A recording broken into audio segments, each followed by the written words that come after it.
Welcome to another first time reaction video on the Yay, Nay or Meh channel. For this video, I am going to be reacting to the horror movie Immaculate. Basically because it looks like it might be quite fun. I'm not particularly a horror fan, but horror reactions get good reviews on YouTube. And if I'm going to watch a what looks like a reasonably dumb movie, then I may as well react to it. And here we are. So, yes, Immaculate has been around for quite some time. Apparently, Sydney Sweeney, who has ended up starring in this movie, first auditioned for this role 10 years ago when she was 17. And as often happens with every movie script, it got stuck in development hell, nothing happened with it. But now Sydney Sweeney is something of a star, and she has gone back, bought the script, acted as producer and sold it to Neon in order to get this movie made. So once again, we have an actress, and a relatively young actress like Sydney Sweeney, who in order to get herself a good role has had to act as her own producer, which is becoming increasingly common. And the fact that this needs to happen so often for an actress to get a good starring role, she needs to produce it herself. That's a big issue in Hollywood, which I think we need to address. I mean, the last movie reaction I successfully uploaded to YouTube was Damsel, which Millie Bobby Brown did exactly the same thing. She produced the film herself in order to get it made. But yeah, that's a debate for another day. So yeah, Sydney Sweeney got this film made. And Sydney Sweeney is an actress who I maybe have a different perspective on than a lot of people out there, because I'm not all that familiar with her. I don't watch Euphoria, I don't watch The White Lotus. Those are the big things that she's famous for, or seemingly most famous for. And it's one of those situations that by the time I'm aware of her and, noticing that this is somebody that maybe I should be paying attention to, the backlash against her has kind of already started. I have a new movie coming out. It's called Madam Web. It is in the Marvel Universe, and it also stars Sydney Sweeney. So it's kind of like if AI generated your boyfriend's perfect movie. And yes, Dakota Johnson didn't get a good laugh on that Saturday Night Live monologue. But the fact remains that that joke was made, and to some degree there does seem to be some kind of backlash against it, which I honestly don't get. I mean, speaking personally as a red-blooded heterosexual man, I don't find her massively attractive. And the very brief things I've actually seen her in, she's been good in. I mean, I did watch Madame Web, and that is a dumb movie, and rewritten and polished and studio notes to within an inch of its life. It's a mess. But in A Thankless Role, I think Sydney Sweeney was good in that. And the one starring thing I've seen Sydney Sweeney in is perhaps something that not many people have actually seen. It was a film called Reality, which here in the UK got a cinematic release, although in the States it seems to have gone on to HBO Max. And I thought Reality was actually pretty good. The Russians attacked our democracy, and the election to president's campaign participated in it. They didn't attack. Reality. Were you surprised to see us today?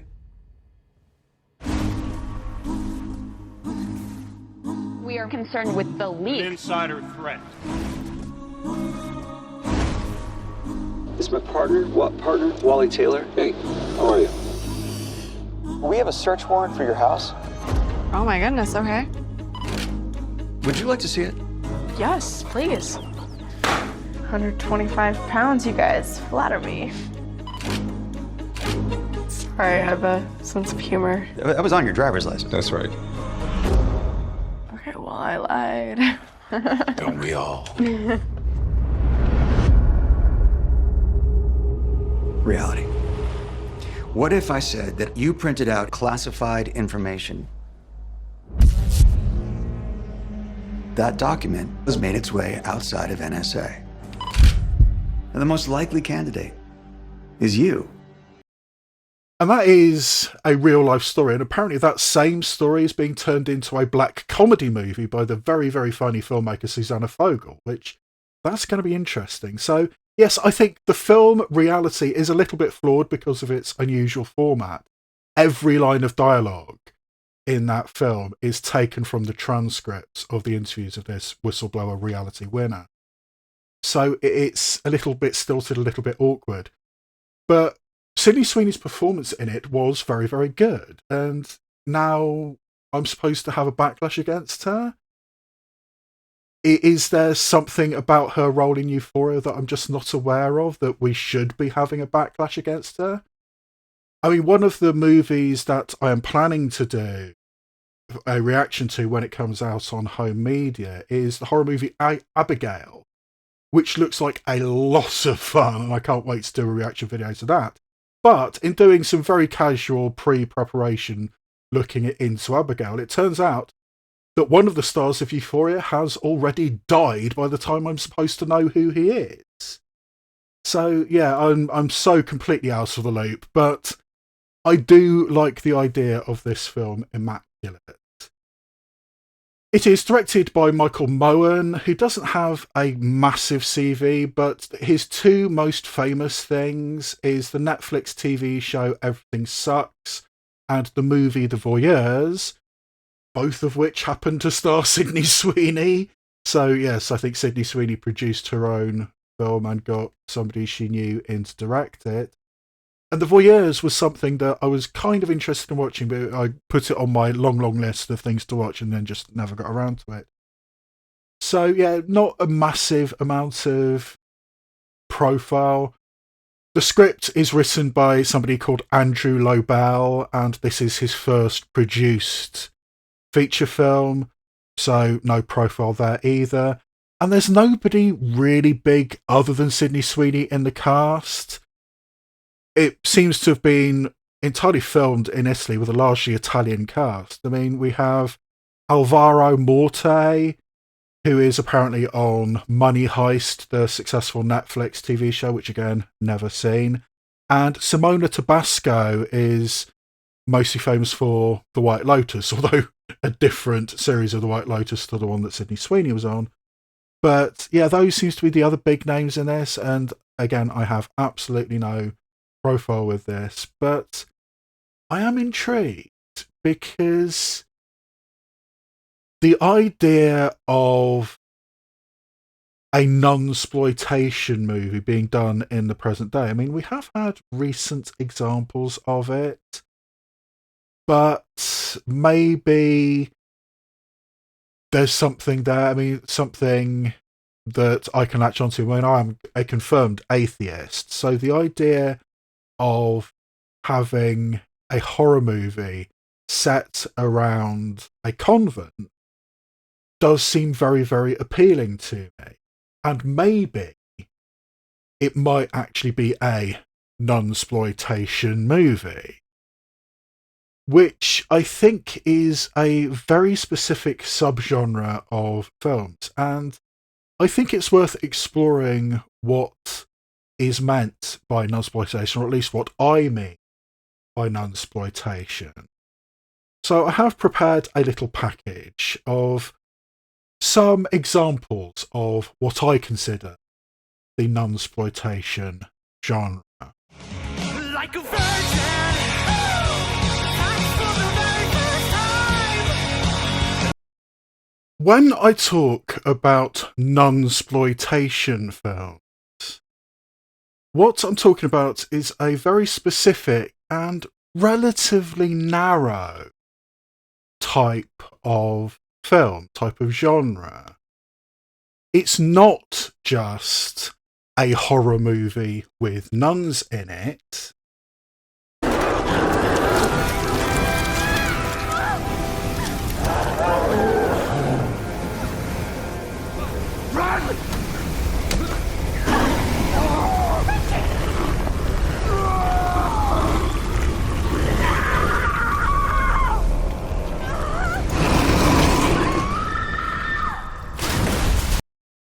There are many examples of that type of film.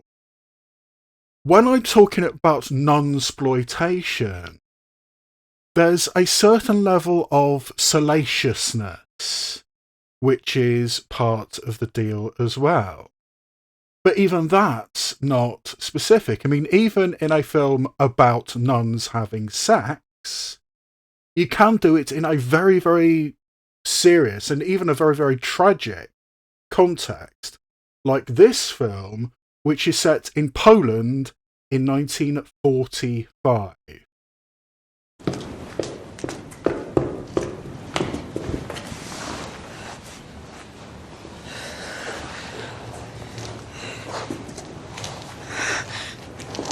Nie.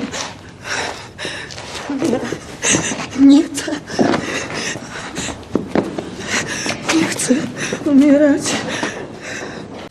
Nous avons connu la persécution des Allemands, et puis les Russes sont arrivés. So it's not just a combination of horror tropes and erotic tropes, although that is certainly part of it. There's something very specific about this. There needs to be a level of transgression involved in a Nunspoitation film. And the peak of this type of movie was in the 1970s on into the 1980s from Euro sleaze merchants like Jess Franco, Joe D'Amato and Bruno Mattei. I call upon Lucifer. Come, son of darkness.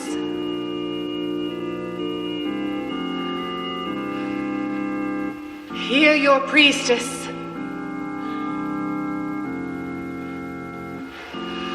I'm here to serve you.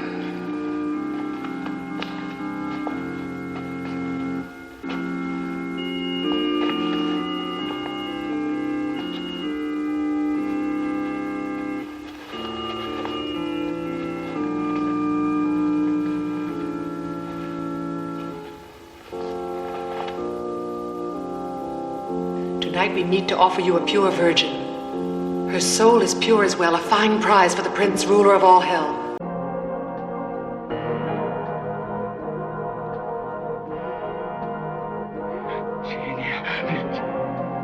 Virginia, io ti desidero.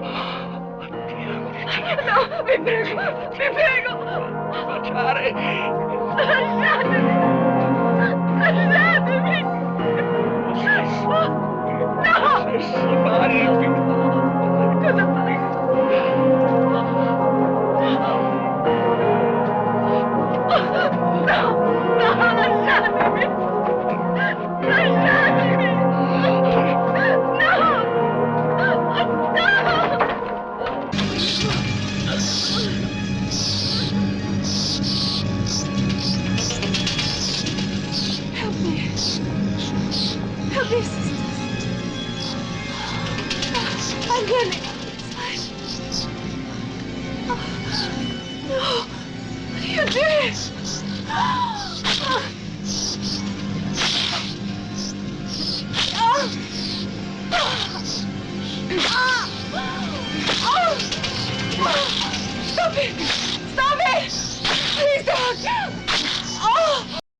These are the bastions of the Nunspoitation genre.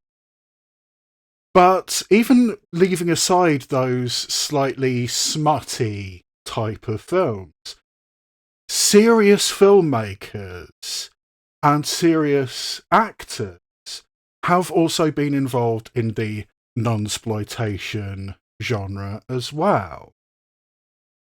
Arguably the first Nunspoitation, or among the first Nunspoitation movies, was a mainstream film made by a mainstream filmmaker, which to this day is enormously controversial, and a full unedited version of this film is still really not readily available.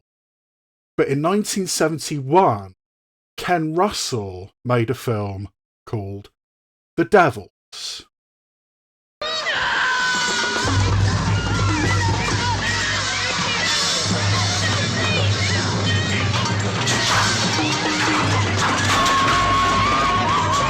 Are you ready, Hubert? We're ready. Then drive out the fiend.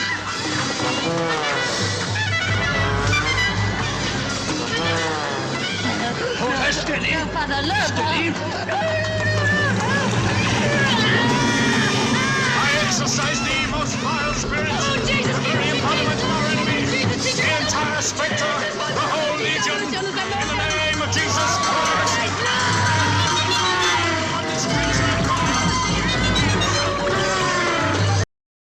Which was released by Warner Brothers. It was a mainstream film.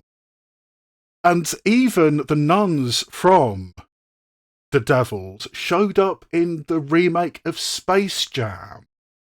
And that is such a weird reference to put into a kid's movie, particularly when, to this day, Warner Brothers has locked away The Devils and is probably never going to release it properly, because it is so controversial. But it was made by a mainstream filmmaker, Ken Russell, albeit Ken Russell was always a director of flamboyance, a director of excess. And other mainstream filmmakers of similar types of aesthetic have also made reasonably mainstream Nunspoitation films, like Valerian Borovchik, who in the 1970s made films which, to all intents and purposes, were the same kind of Euro sleaze that people like Jess Franco and Owen Dietrich and Joe D'Amato were doing. But he was respected enough that he straddled the line between Euro sleaze exploitation and art house respectability. He even had films which competed for the Palme d'Or. But Valerian Borovchik definitely dipped his toe heavily into the Nunspoitation genre.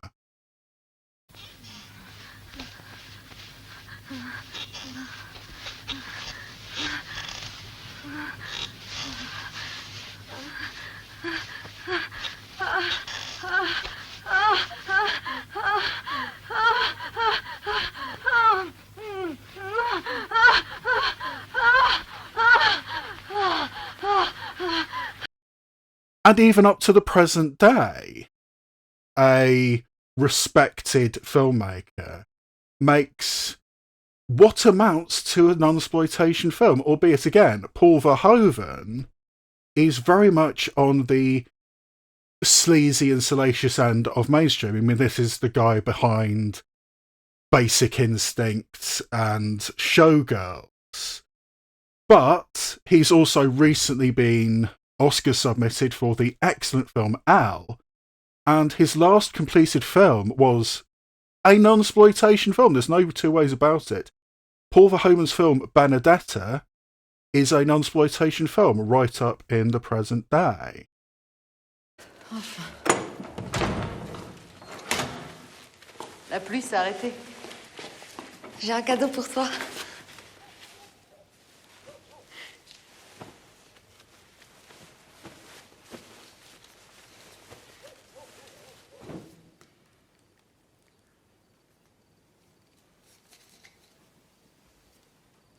Ça ira plus loin que mes doigts. Tu veux essayer?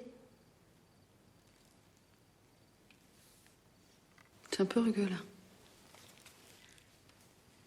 Ah oui. Je vais m'en occuper. Enlève ça. So there is a huge spectrum of films which you can easily see as fitting into this Nunspoitation genre. Including in the 1970s, weirdly, Japan had a large number of these Nunspoitation films in their pinku erotic type of films. Japan made quite a few films about erotic nuns.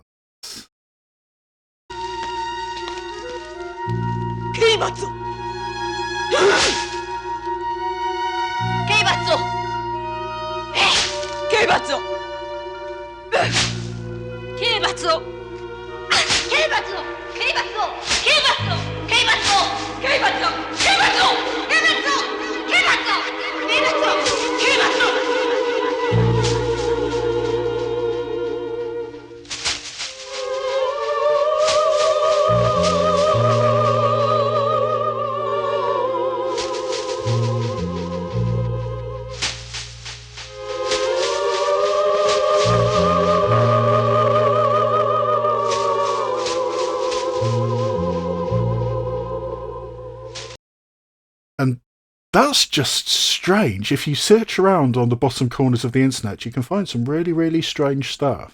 Japan made Nunspoitation films. So in all these examples of Nunspoitation films, commonalities appear. They always have a lot of nudity, and finding clips of these films which didn't have frontal nudity in them was quite a challenge, but I went on nonetheless. So yes, there is a lot of nudity in these films. There's usually a lot of lesbianism in these films. There's often quite a bit of rape in these films. And there's quite often a lot of masochism in these films. And I think that last one unlocks this genre to a certain degree because, as I said, I think Nunspoitation films are often about transgression.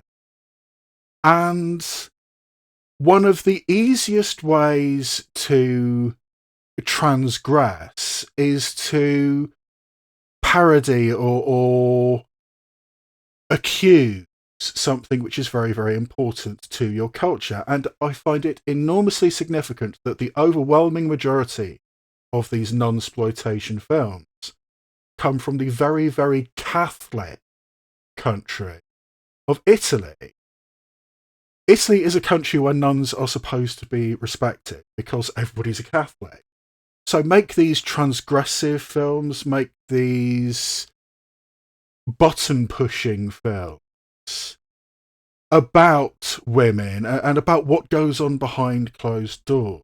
It's usually about repression bursting out. It's usually about purity being sullied, whether voluntarily or involuntarily. You know, either I am a woman, I have needs, let's bang like bunnies. Or somebody coming in and corrupting the innocent virginal nun and becoming a debauched woman. And occasionally even having the devil come in and debauching the young innocent virgin. It's all about what goes on behind closed doors. It's all about what goes on in an institution which is supposed to be respectable. This is the cornerstone of the Nunspoitation genre. It is transgressive. It is something which is shining a light on the respectability of the Catholic Church and not liking what it finds. So that, in my mind, is what a Nunspoitation movie is. And now it remains to be seen whether Immaculate falls into that category or not. Is this a Nunspoitation film, or is it just a horror movie that happens to have nuns in it? I guess we're going to find out, because now is the time for me to do my reaction video to Immaculate. Santa Maria, Madre di Dio, prega per noi peccatori,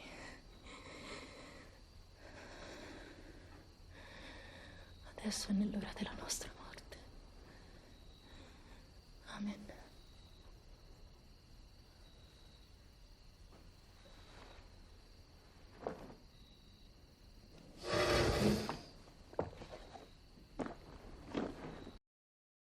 Now, is she leaving the convent? But, I mean, sort of saying a Hail Mary and then sneaking out. I mean, suicide, maybe?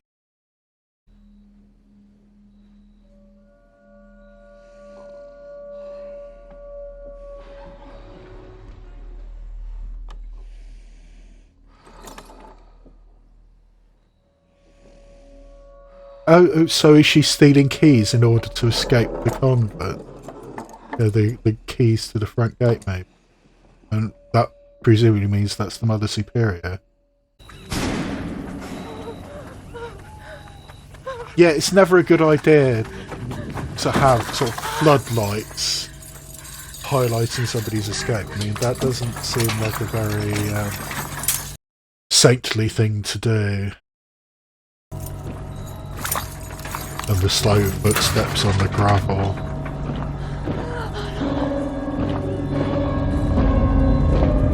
Oh, that's creepy. Sort of like a regiment of nuns. Almost militaristic.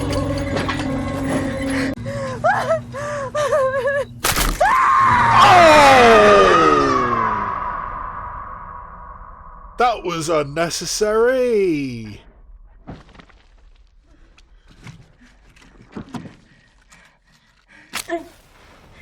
And she's been buried alive.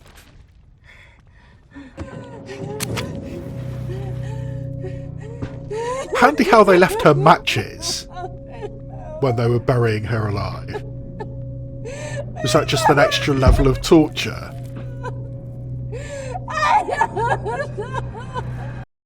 So presumably at some point Sydney Sweeney is going to find either that grave or that body.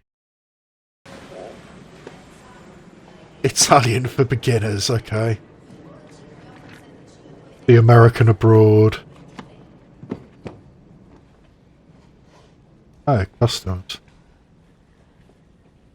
I'm sorry, but how much longer will this take? I've got to take my vows tonight, and I really can't be late. Take your vows tonight? I mean, that's pushing things a little. Parli l'italiano?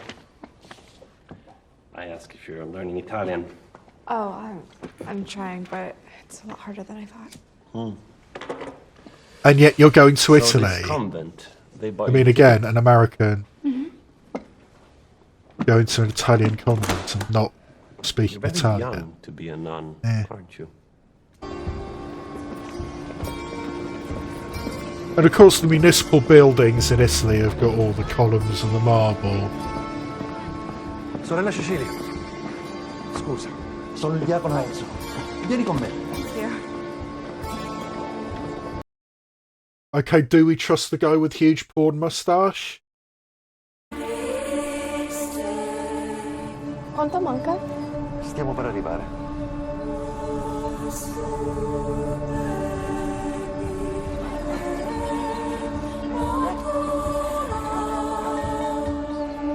Okay, so that implies we're in the middle of nowhere and there are sheep in the middle of the road, so yeah. Deep in the Italian countryside.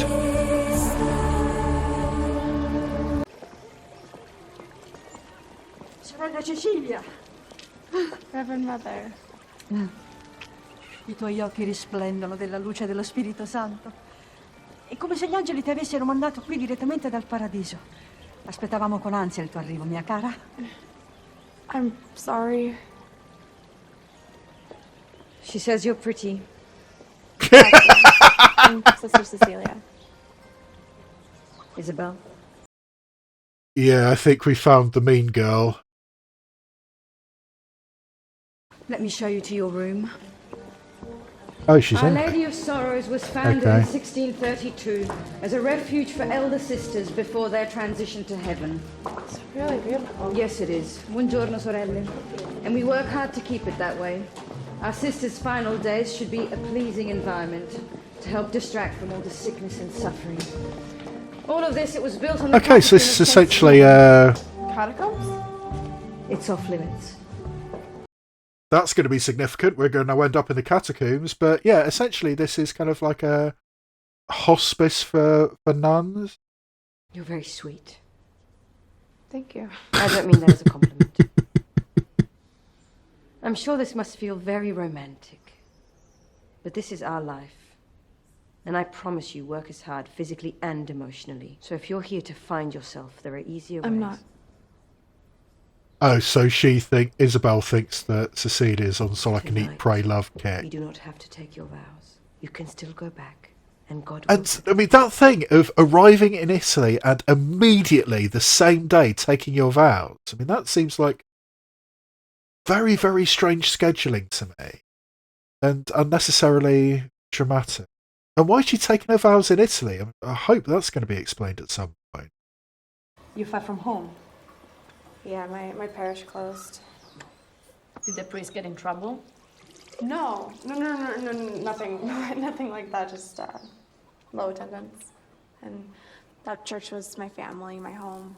Leaving it, I felt pretty lost. But then Father Tedeschi, he reached out to me. So she was headhunted. Okay, that's setting off flags. I mean, surely there are other dioceses in America. I think that maybe we are all head cases or runaways. Which one are you? Both. I thought she was going to say that. Oh, so saying that everybody here is either a head case or a runaway makes me think that this Father Tedeschi, I think Gwen said, maybe he is specifically looking for the oddballs, specifically looking for people who he can, extract and sequester in this strange thing. Because, the title of this film, Immaculate, I mean, that has obvious connotations of, the Immaculate Conception. So I'm sure there's going to be pregnant nuns by the end of it, or a pregnant nun. But is it the second coming of Jesus or the second coming of the Antichrist? Are we in Omen territory here? Father Tedeschi, it's nice to meet you in person.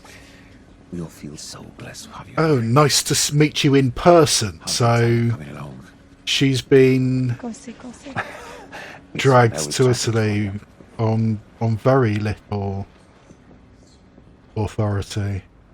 I didn't grow up wanting to be a priest.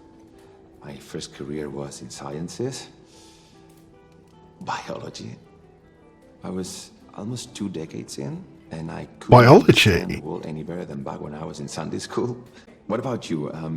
I imagine it was a difficult decision. I mean, yes, it seemed so far away, but the opportunities back in the States, I didn't feel like that's what God saved me for. God saved me for? No. When I was 12 years old, there was this part of the Sagna River that would always freeze over. Okay. Near-death experience. Falling through the ice. How many times have you seen that? I don't remember the ice breaking. I remember this sharp pain of cold. The paramedics, they tried to revive me, but my heart stopped for almost 7 minutes. 7 minutes? That's a long time to be clinically dead. I know God saved me for a reason, but I guess I'm still searching for what that reason is. So yeah, in a way, I think she is on the eat, pray, love kick.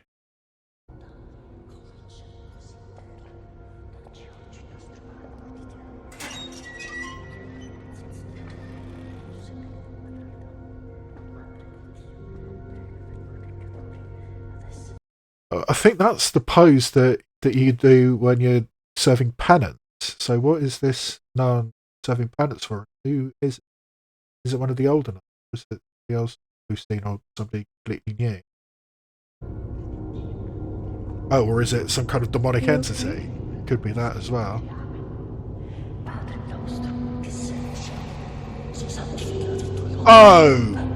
Okay. I'll go get some help. Cecilia. Oh, fuck. Reverend Mother, I'm so sorry. I heard her crying and... It's okay. Qualche volta ci facciamo prendere dall'emozione.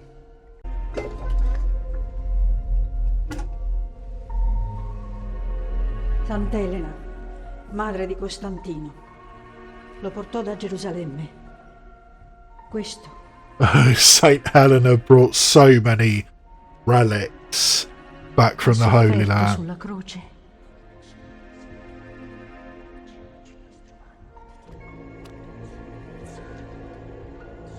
Yeah, I mean, I think somebody worked out that all the pieces of the true cross, if they were actually genuine, I mean, it would be sort of like a ton or something. There's so many nails, so many foreskins of Christ, because, you know, that's the one piece of a Jewish man that would be left behind. There's so many relics brought back from the Holy Land, and so many of them were brought back by Saint Helena, mother of Constantine. Va bene così, figliola.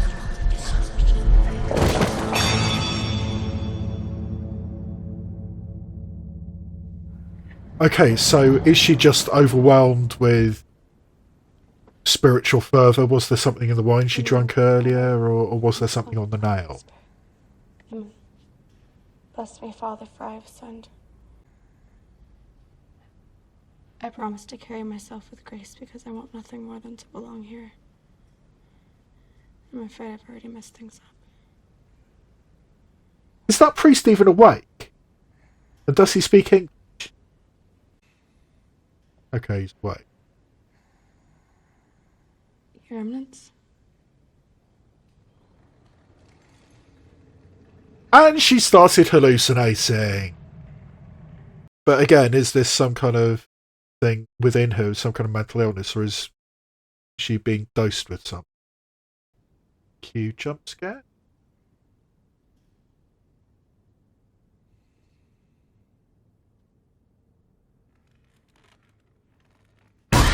Oh, shit! I expected it to come from the front. Damn it.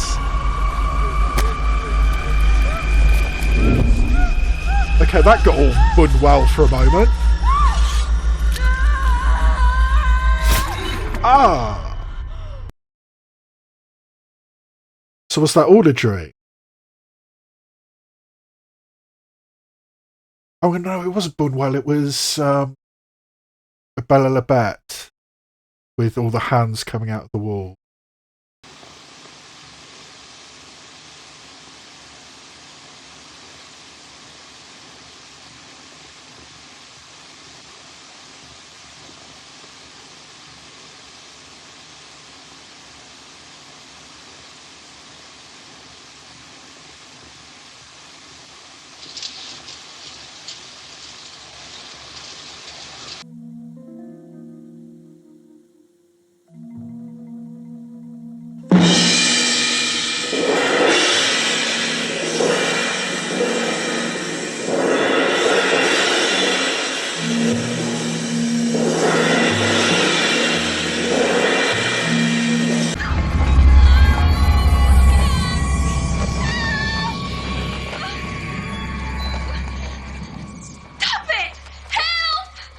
What do you mean, help? We are helping.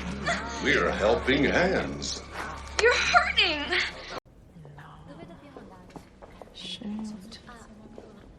What a blessing to mentor you both. Finish eating, we have work to do. Yes, es caricato il vibratore. What does that mean? Nothing, I really like her. I'm super excited. Clean that back thoroughly. I can't help feeling that we're supposed to like You let Dr. Gwendolyn, and then she's going to die. Ciao.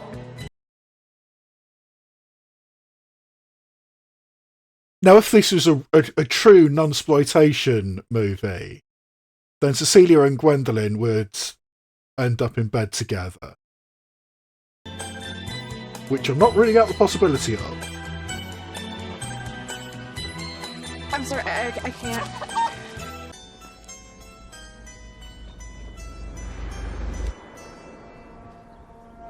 Well, yeah, Isabel's giving vibes.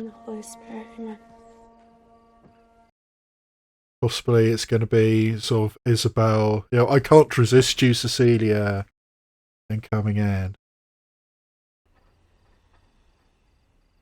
Oh, what the? That Shears.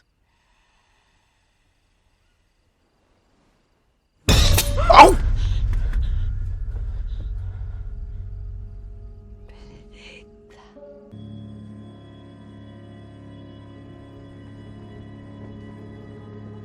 Oh, is that a brand? A brand of a cross on her foot? On both feet? Or scar of some kind? They have a place to live, a job where they can keep their clothes on, nothing to worry about. So I signed up. Wait, so you don't even believe in God? Of course I do. Life is so cruel. Only a man can be responsible. I think she has a tattoo on her collarbone. It's not very nun-like. I suppose that's part of the character as well. Oh my god, I was joking. Are you okay? Okay, when a woman throws up in TV or film, that usually means pregnancy. So is this the Immaculate Conception? Is she probably a virgin?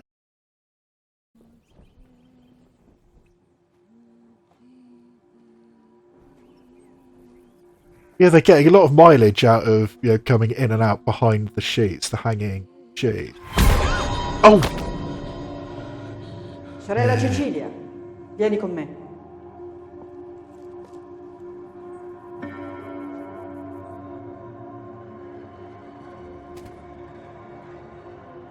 Another common trope of horror movies, the bird flying into the window.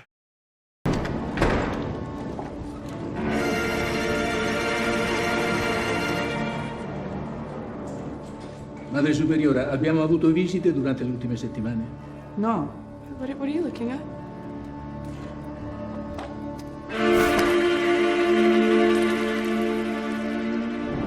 Okay, they have an ultrasound machine already?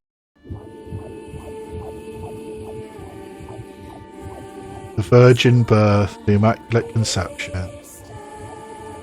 But again, is it the second coming or is it the Antichrist?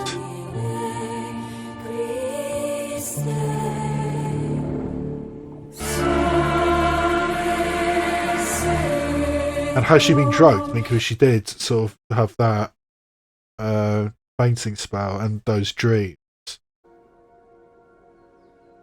Blessed are the meek, for they shall inherit the earth. Okay, this is getting creepy. I mean, he's going to turn out to be a rapist, isn't he? Although, well, did the doctor say that her hymen is still intact? I'm unclear about that, but yeah, I'm sure that the priest Tedeschi, he's a rapist. Because that's never happened in the Catholic Church, has it?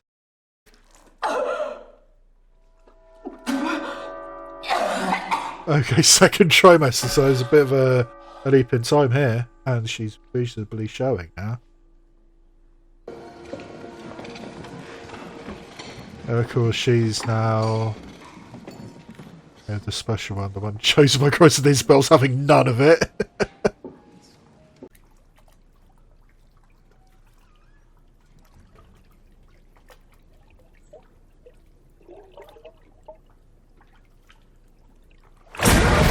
Oh!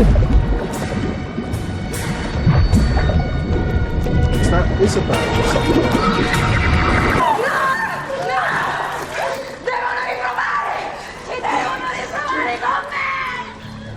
They have to try again with me.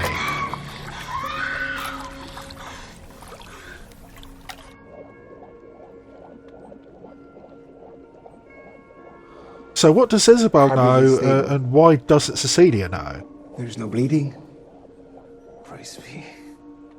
Isabel has been losing her battle with mental illness for a while now. And oh yeah, of course, make the woman the crazy one. Something, whether it be jealousy. She tried to drown me. Yeah, because at this point, Isabel is 100% guilty of attempted murder. Possibly, depending on how you look at it, 2 counts of I want to go to a real attempted hospital, murder. please. He's a licensed obstetrician. Thursday through Saturdays, I deliver babies at Casentino. A hospital is not what you need right now. You're perfectly healthy. Oh yeah, you're keeping her isolated. Hospitals aren't the safest of places. Hospitals aren't the safest of places. And, you know, a monastery, a convent in the middle of nowhere, that's a safe place? Yeah, there's starting to be some cult-like aspects to this.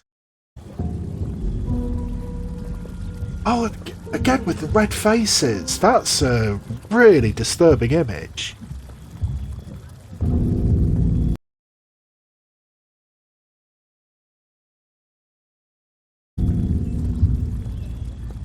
I mean, it's probably done before, but there was a Colombian film. Okay, somebody just went splat, and I'm assuming that was Isabel. Yes, she jumped. But yeah, I mean, that thing with the red cloths over the face. I mean, there was a Colombian film from probably close to a decade ago now called Birds of Passage.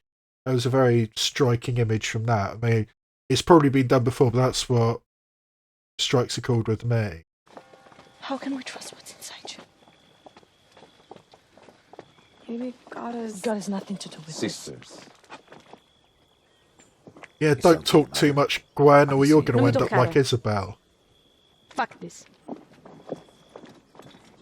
Yeah, I don't think they're going to let you leave. Cecilia è rimasta incinta e non sappiamo come.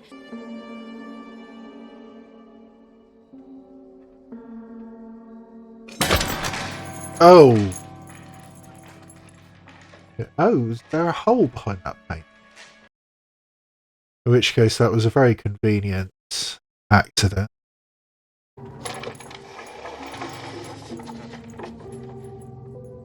I don't speak Italian. So 2 Corinthians 11:14.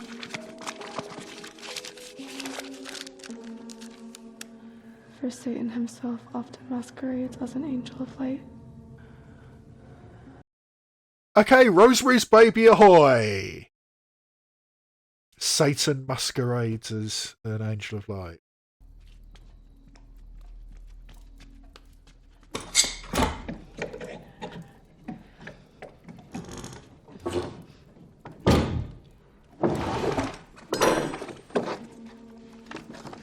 Okay, now is this file going to be in Italian? And has she learned enough Italian to actually read it? Oh! Okay, they knew about falling through the ice even before. That's a chromosomal chart. They've been doing genetic testing on her? So they knew about her near-death experience when she was 12, and they've also been doing genetic testing on her? They wanted a vessel that they can manipulate, but yeah, I'm pretty sure that Father Tedeschi's trying to do Rosemary's Baby. They're trying to create the Antichrist.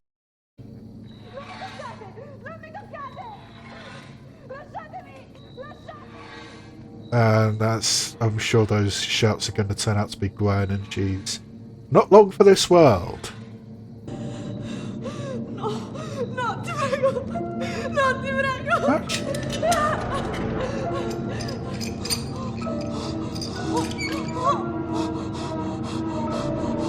Oh, this is some Inquisition shit. Yeah, and they're cutting her tongue off. And yeah, scenes of torture, very much part of the Nunspoitation genre. And again, the black habits with the red cloths. I mean, very, very disturbing image. And yeah, Gwen, you really shouldn't have spoken up. Oh, is that the same old nun who cut her hair?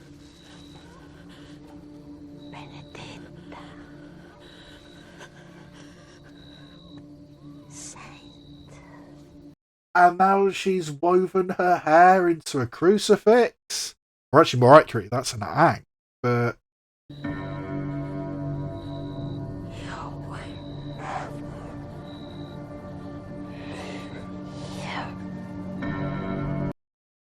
Yeah. Cult. But get the cult is strong here.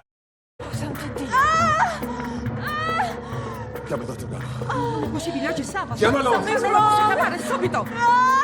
Dobbiamo portarlo all'ospedale. No. Come no? Oh, is she faking this so they have to take her to the hospital? Please, something's wrong. I don't want to die. I don't want to die. I don't want to die. And is that going to turn out to be chicken's blood? Has she finally killed a chicken? I really think she's faking this. And as soon as they actually get out of the gates, she's going to try and escape. But it's probably going to be unsuccessful because, yeah, we've still got a lot of this movie to go.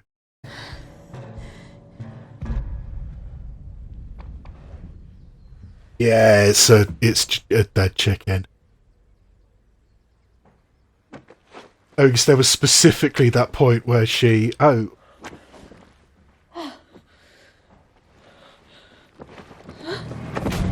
Yeah, chicken. Just a chicken in a pillowcase. Because there was specifically that point earlier in the film where she couldn't cut the head off the chicken. Yeah. It's not going to work, Sydney.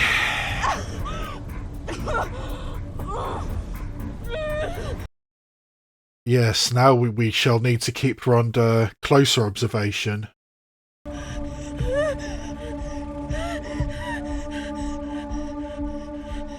We have to at least try at this point. Yep. And it's not going to work.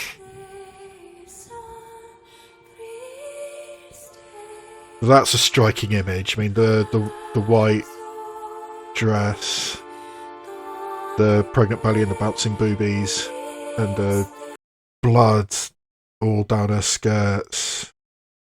Clean yourself.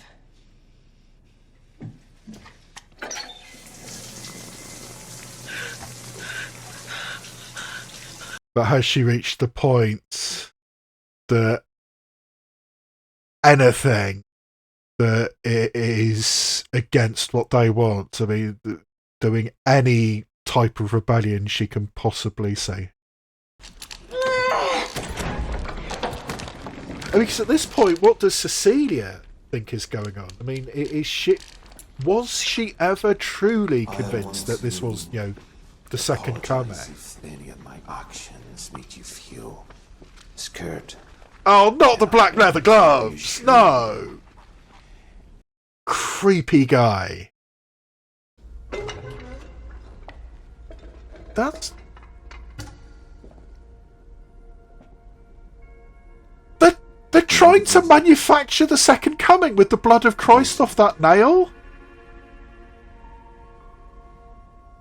Some people might see just an old piece of iron. A rusty nail.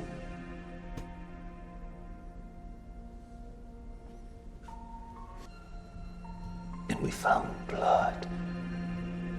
Tissue. Little fragments. They're using the genetic material from that nail. All we had to do was crack it. To try and impregnate and try and create the second coming. Okay, there are several issues with this plot, which I will go into detail after the film is over, but this is utter bullshit. It's taken us 20 years of trial and error. Oh, shit. Are those all the failed attempts? And that's why they already had the ultrasound machine. Shit. Just why would you need an ultrasound machine in a hospice for elderly nuns? The ethics of my experiment. You're playing God. I am not playing God. Do you know I what am it's like God. to watch the miracle die in the womb? To fail God again and again and again. He's nothing but Dr. Mengele. He's Dr. Mengele wearing priest's robes. Doing experiments on unwilling and unwitting women. Or at least Cecilia seems to be unwitting, because Isabel, the implication therefore is that she knew what was going on. And did Isabel volunteer and then went crazy when Cecilia succeeded when she didn't. So, and of course the porn stash deacon is involved.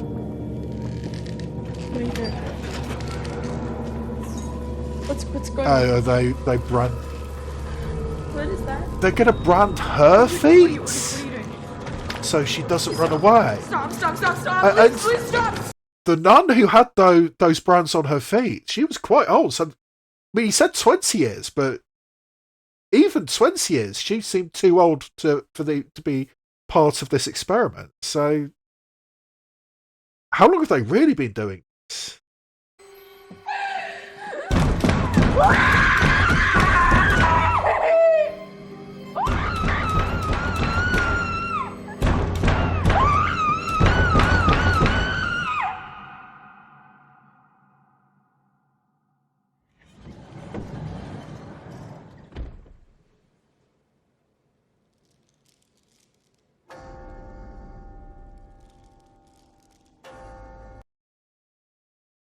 So actually, that's interesting because third trimester basically equals third act.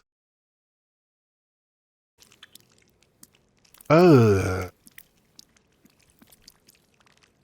something bad is happening to her. I mean, she's drying her teeth and her nails just coming off like that.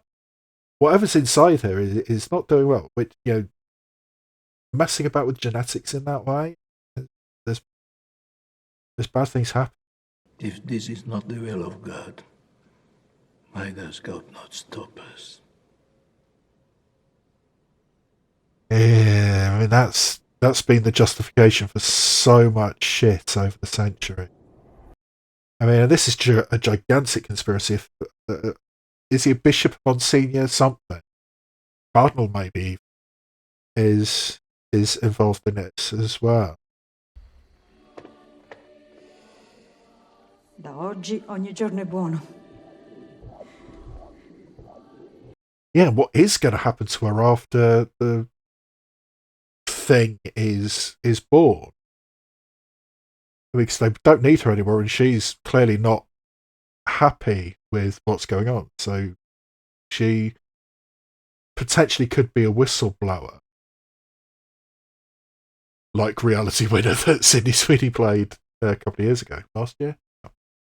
I mean, it would suit everybody's purposes if Sister Cecilia just disappeared, or maybe she will also commit suicide. Che tu sia benedetta. Tutto fa parte del suo piano.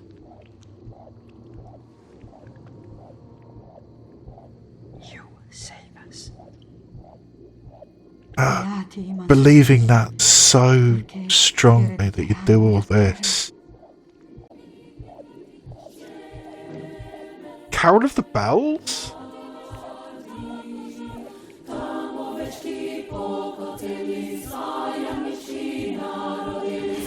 Oh! Get in there. It's almost certainly not going to work, but at least you're making the attempt. And how far away is the doctor?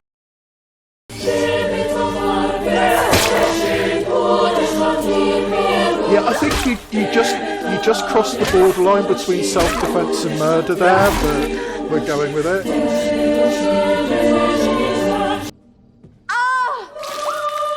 Oh no! God damn it! And that is a significant line for a nun. I mean, taking the Lord's name in vain. I wonder if that was deliberate. That probably was deliberate. Oh!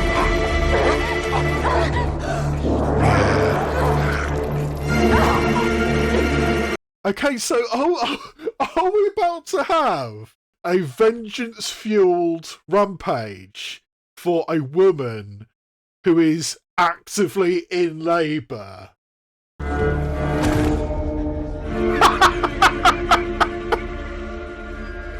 Oh my god. Okay, didn't expect it to go here, but get in there. Just take them all out. Let's Kill Bill this bitch.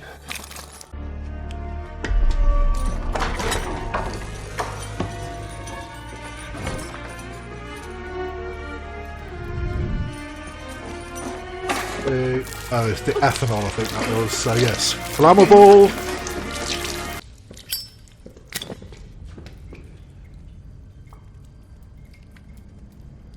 Is she so far gone that she wants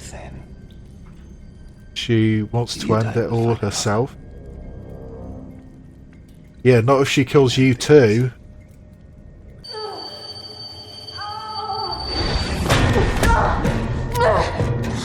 The thing is, if that was just ethanol, then ethanol burns too quickly to actually start a fire that way. But it's still worth the attempt.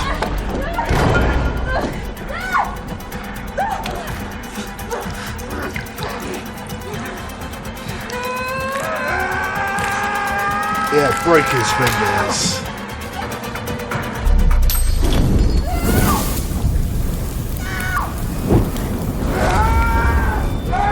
Yeah, if that was just ethanol, and I think that's what it said on that thing, then it does not go up like that.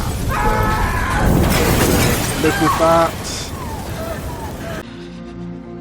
Oh, and I think she left the nail in there, so if that's been damaged by the fire as well, then yeah. Oh no.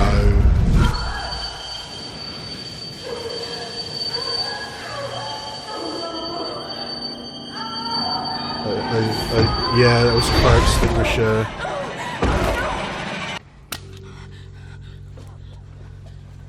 Oh, they said earlier about the St. Stephen's catacombs, didn't they? Yeah, I knew they would end up in the catacomb. Yeah, I mean, this is... yeah. But is this just the warren of tunnels that she's going to get lost in, or can she actually find her way out? And what would happen if she did find her way out? I mean, obviously, well, hopefully she would get to a hospital. But what would happen there? I mean, how badly burnt is Father Tedeschi? Should he even be able to walk at this point? Again, let's just live with it.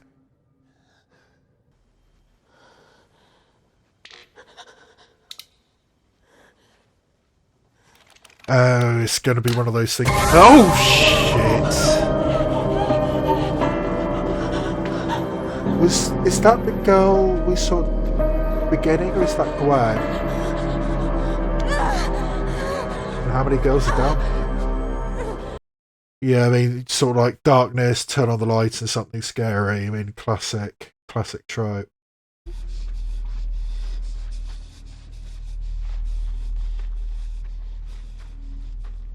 And her contractions are getting very, very far between at this point. Which is not really the way it works. She squeeze out. I think that is big enough for her to squeeze out of. But while she's actively in labour and her contractions have not. Oh! Okay.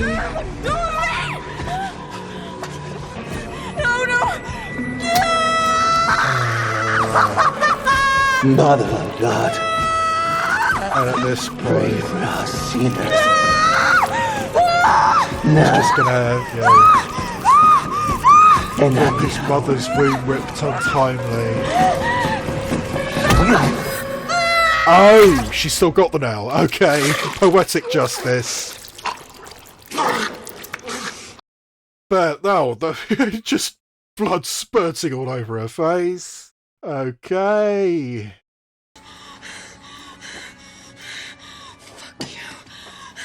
Yeah, exactly.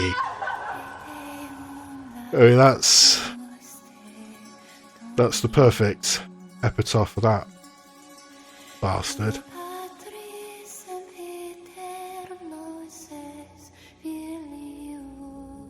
But now where is she? She's still in the middle of nowhere. How far is it to the nearest habitation? And she's still in labour, and now she's got a huge wound across her chest. Although whether that made it all the way... Well, it probably didn't make it all the way to her womb. So. Okay, now she's actually having contractions and actually giving birth.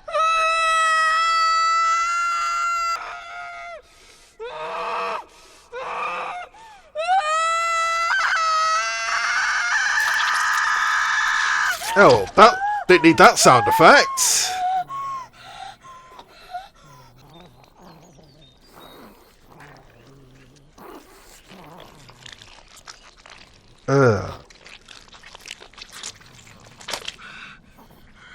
Yeah, the sound effects of this are really unnecessary.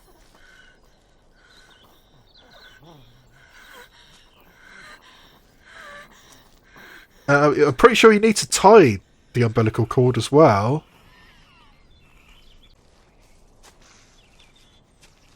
And the maternal instinct is going to kick in. Or is it?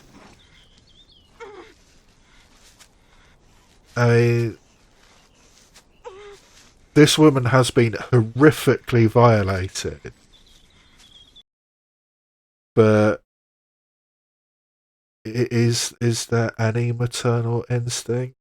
There probably will be, because it's a Hollywood movie.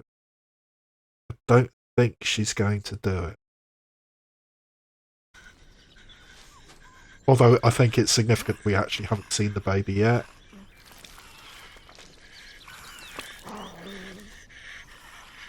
Although, again, those sounds.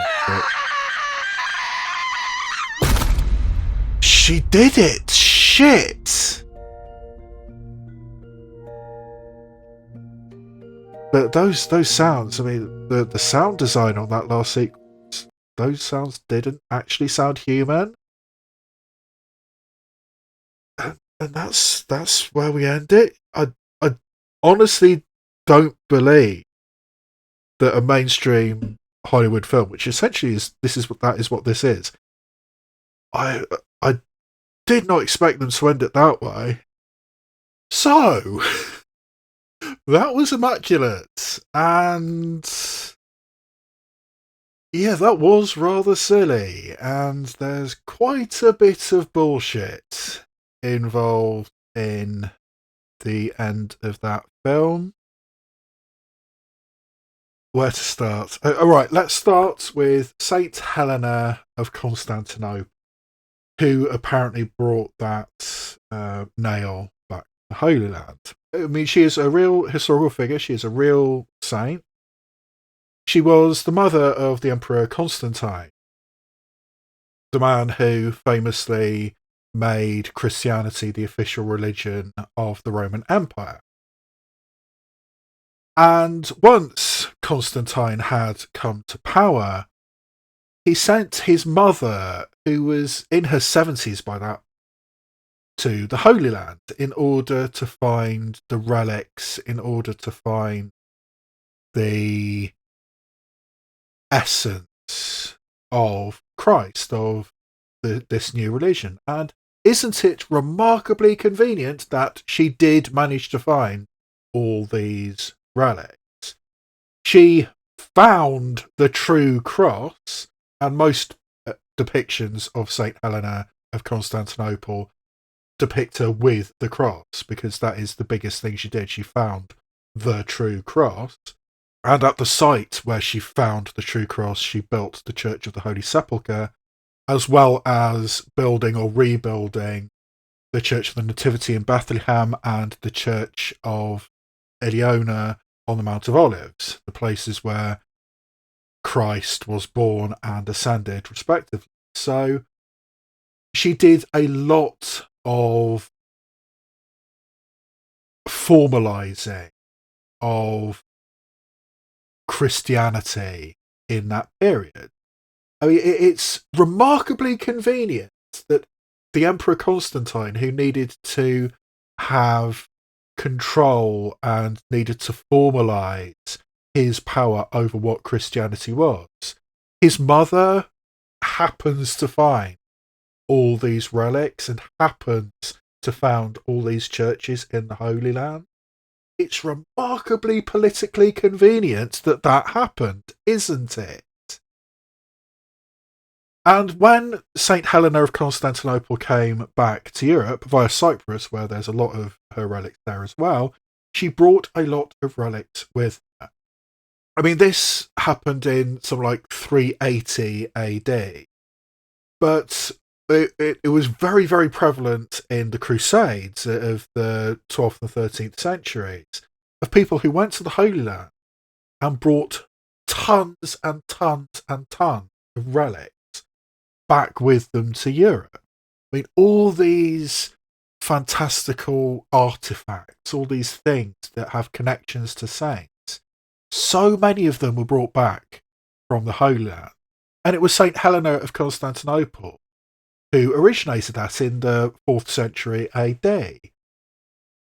So, yeah, when you have a situation where this woman who is quite elderly, even by modern standards, she's reasonably old, this woman is sent to the Holy Land almost specifically to look for relics, and she finds them, and it really helps her son solidify his power and solidify Christianity as the official religion of the Roman Empire, or what would soon turn into the Byzantine Empire. But yeah, the chances of that nail actually having the blood of Christ on it is so minuscule. And so much of this stuff is based on faith. And even if it was possible to extract the DNA from that nail and basically impregnate unwilling nuns, or seemingly occasionally willing nuns, if Isabel's reaction is anything to go by. But managing to do that is really, really handy. And that brings me on to the second absolute piece of bullshit which was involved in this. The fact of having this minuscule, I mean, what has to be an absolutely microscopic amount of DNA material on that nail. And from that, 2,000, 3,000 odd years later, to be able to get a genetic profile from that and be able to impregnate a nun using that genetic material cannot be done. I mean, the amount of degradation that there would be in that 2,000-year-old microscopic sample of blood, there is no way you can get a full genetic profile from that. It is impossible. And even if you could get a full genetic profile from this 2,000 speck of blood, 2,000-year-old speck of blood, manufacturing that into something which can then be used to impregnate a woman, you can't do that even with a full genetic profile at this point. I mean, it has to be said, we're very, very close to being able to do that. But right now, even with a perfect 100% genetic profile from a donor today, you cannot use that to impregnate a woman. Which is presumably why we have all those failed experiments over the last 20 odd years. Or more, because that nun who Sister Cecilia sees, who has the branded cross on her feet, she was quite old. So it's a long time since she was, of childbearing age. So these experiments have seemingly been going on for a very, very long time. And Father Tedeschi's maybe been doing it for the last 20 years. But if that nun, who is now suffering from dementia, had these experiments perpetrated upon her when she was of childbearing age, then this has been going on for a very, very long time. And yeah, I mean, what monstrosities there were in those jars. I mean, like we see in the Hunterian Museum and other places of that kind. I find it significant that we never saw the baby. We never saw what came out of Sydney Sweeney, and then she, kills her, whatever. And the noises that it was making didn't sound very human, so what ungodly thing was created. And I mean, even so, I'm still really, really surprised that a mainstream Hollywood movie ended that way. I mean, with a mother killing a baby. I mean, quite possibly a monstrous baby, but a baby nonetheless. And actually doing that on screen, I mean, that is still such a taboo, such a controversial thing. I mean, look at what I talked about earlier with Ken Russell and the Devils. I mean, to this day, you can't get a proper release of the Devils. And it's, over 50 years now. So, yeah, that's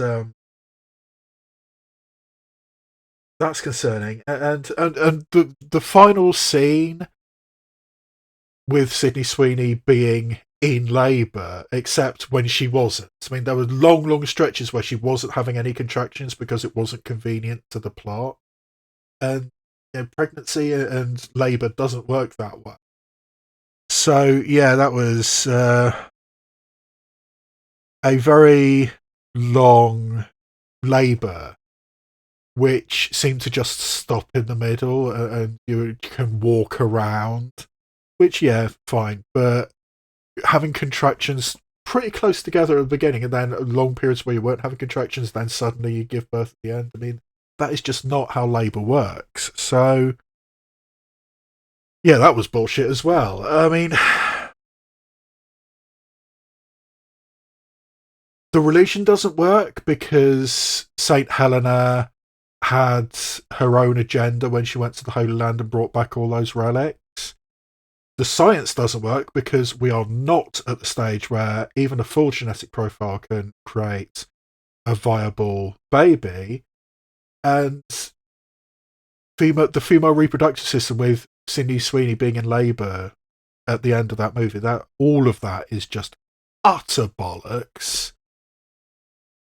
I mean, it has to be said that I was curious about this film because I was hoping it would be a modern take on the Nunspoitation genre.